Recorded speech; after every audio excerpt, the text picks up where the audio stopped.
اب کتابوں کا ذکر ساتھ ہی آ گیا. قُلْ اهْبِطُوا مِنْهَا جَمِيعًا، ہم نے حکم دیا کہ اب تم سب کے سب زمین پر اتر جاؤ. فَإِمَّا يَأْتِيَنَّكُم مِّنِّي هُدًى، پھر جب کبھی بھی میری طرف سے تمہارے پاس کوئی ہدایت کی چیز آئے گی، یعنی کتاب. فَمَن تَبِعَ هُدَايَ فَلَا خَوْفٌ عَلَيْهِمْ وَلَا هُمْ يَحْزَنُونَ، تو جو کوئی اس کتاب کی پیروی کرے گا تو قیامت والے دن نہ اسے کوئی خوف ہوگا نہ اسے کوئی غم ہوگا. اب یہ دیکھ لیں، کہتے ہیں کتابوں کی بات کرتا ہے، تو قرآن کیا کہہ رہا ہے کہ جب ہمارے ابا جی کو اور ہماری اماں کو اتارا گیا جنت سے تو انہیں یہی نصیحت کی گئی تھی، اور اللہ تعالیٰ ہمارے پوری انسانیت کو جو ان سے پیدا ہونے والی تھی، ہم نے ایک ہی دفعہ نصیحت کی کہ اب تو زمین پہ اتر جاؤ، جب کبھی بھی کوئی ہدایت کی کتاب آئے گی تم نے اس کی پیروی کرنی ہے. مرنے سے پہلے اے مسلمان کر لے اس پہ غور، کتابوں کا خدا اور ہے، بابوں کا خدا اور. یہ وہی کتابی والی بات ہے جو میں نے دوسرے انداز میں بھی کہا ہوا ہے، نہ میں وابی نہ میں بابی، میں ہوں مسلم علمی کتابی. تو یہ علم اور کتاب ہی تو ذکر ہو رہی ہے. پہلی نصیحت انسانیت کو یہ ہو رہی ہے کہ اب جا رہے ہو نا زمین پہ تو بس میری کتابوں کا انتظار کرنا ہے. تو جو کوئی کتابوں کی پیروی کرے گا اس کو نہ کوئی خوف ہوگا نہ کوئی غم. والذین کفروا وکذبوا بآیاتنا، اور جو لوگ ہماری آیات کا کفر کر دیں گے اور اس کو جھٹلا دیں گے، اولئک اصحاب النار، ایسے لوگ ہوں گے پھر جہنمی، ہم فیہا خالدون، وہ رہیں گے ہمیشہ ہمیشہ اس میں. تو جہنمیوں کی نشانی کیا ہے؟ جو اللہ کی کتاب سے بھاگے. جو کتابی نہیں ہے نا وہ جہنمی ہے. تو علمی کتابی ہونا چاہیے بندے کو، اور جو علم اور کتاب کو کہتا ہے سائیڈ پہ رکھو اور سٹوریاں اور کہانیاں اور فرسودہ خیالات ان کو لے کے چلتا ہے تو اس کے لیے پھر اللہ تعالیٰ نے دوزخ بنائی ہے. اچھا، یہ جو آیات ہے نا سورۃ البقرہ کی آیت نمبر 38، اس میں اللہ تعالیٰ نے ریویلڈ نالج کا ذکر کر دیا، وحی کے علم کا.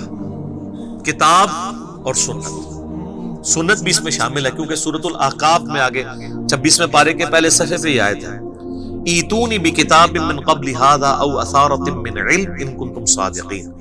نبی ان سے فرماؤ کہ اگر تم میری اس کتاب کو نہیں مانتے ہو تو اس کتاب سے پہلے جو باقی نبیوں پہ کتابیں نازل ہوئی ہیں یا کوئی علم کے آثار ان کے آ رہے ہیں. تو علم کے آثار کو اللہ نے کتاب سے الگ ذکر کیا. علم کے آثار کیا؟ سنت. تو تم سچے ہو تو پھر اس سے بات کرو. ایتونی بکتاب من قبل ھذا او اثارۃ من علم، کتاب اور علم دونوں آ گیا، علمی کتاب بھی. ٹھیک ہو گیا؟ تو یہ ہے ریویلڈ نالج جو اللہ تعالیٰ اپنے پیغمبروں کے ذریعے دیتا ہے. پیغمبر اللہ اور مخلوق کے درمیان وسیلہ ہے. اگر کوئی شخص پیغمبروں کے وسیلے کے بغیر کوئی عقیدہ اختیار کرے گا تو وہ عقیدہ خواہ کتنا ہی اچھا کیوں نہ ہو اللہ کے حضور قابل قبول نہیں. یہ وسیلہ ہے، یہ پاکستان انڈیا والا نہیں. وسیلہ کہتے ہیں واسطے کو. اللہ اور مخلوق کے درمیان واسطہ پیغمبر ہے.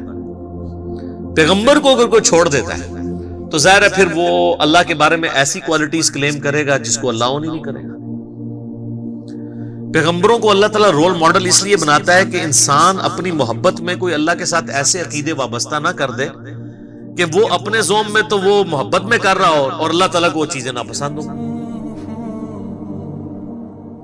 اب جن لوگوں نے یہ کلیم کیا کہ اس مخلوق میں اللہ تعالیٰ حلول کر جاتا ہے یا یہ مخلوق بھی خالق ہی نے مخلوق کا روپ دھار لیا، تو یہ اللہ کی نفرت میں نہیں انہوں نے کیا، اللہ کی محبت میں کیا. انہوں نے کہا لا موجود الا اللہ، ہم اللہ کے سوا کسی وجود کو ماننے کے لیے تیار نہیں ہیں. پھر وہ اس میں اتنا غلوف کر گئے کہ انہوں نے کہا یہ جو آپ کو مخلوق بھی نظر آ رہی ہے نا یہ بھی اللہ ہی نے مخلوق کا روپ دھار لیا، نعوذ باللہ. تو یہ عقیدہ جو ہے وہ اللہ کی محبت میں ہی آیا نا کہ ہم اللہ کے سوا کسی کو ایسے پرسنالٹی ماننے کے لیے تیار ہی نہیں ہے. لیکن کیا یہ پیغمبروں کا عقیدہ تھا؟ نہیں. پیغمبر کے عقیدے کے بغیر، پیغمبر کی بتائی ہوئی تعلیمات کے بغیر آپ کچھ سے کچھ کر لیں گے. اس لیے پیغمبروں کو رول ماڈل بنایا جاتا ہے. لقد کان لکم فی رسول اللہ اسوۃ حسنہ، بے شک نبی علیہ السلام کی زندگی میں تمہارے لیے بہترین نمونہ ہے. ورنہ انسان نے تو اپنی عقل سے تو آپ دیکھیں اتنی مت ماری گئی کہ ہاتھوں کے تراشے ہوئے بتوں کے آگے بھی لوگ جھکے. ویسے یہ عقل نہیں مانتی. اگر ہمارا پڑوسی ملک انڈیا نہ ہوتا اور وہاں پہ 90 کروڑ ہندو نہ ہوتے تو ہمارا دل کبھی نہ ٹھکتا کہ یار پڑھا لکھا بندہ بھی اپنے ہاتھوں کے بنائے بتوں کے آگے جھک سکتا ہے. تو جائیں سر, دنیا میں سب سے زیادہ پی ایچ ڈیز امریکہ کے بعد انڈیا میں ہے, اور وہ پی ایچ ڈی بھی بتوں کے آگے جھکے ہوتے ہیں. یہ تو اللہ بھلا کرے عامر خان کا کہ اس نے پی کے فلم بنا کے ان کا جنازہ نکالا ہے, لیکن پھر بھی لوگ فالو تو کر رہے ہیں, چل رہے ہیں اس چیز کے پیچھے.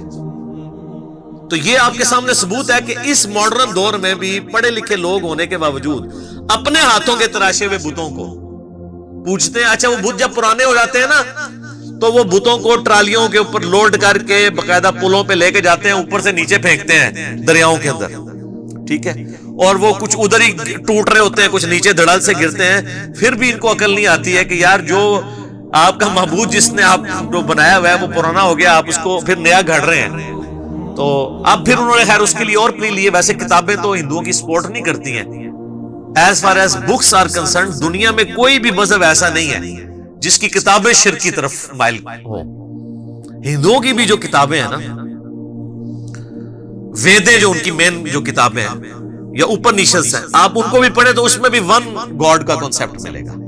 اور وہ یہ کہیں گے ہم یہ جو اسٹیچو بناتے ہیں نا یہ صرف دھیان کے لیے بناتے ہیں, بھگوان تو ایک ہی ہے. اور ان سے پوچھیں یہ کہتے ہیں نہیں یہ بھگوان نہیں ہے, ہم ایک دھیان کے لیے اس کا اسٹیچو بناتے ہیں.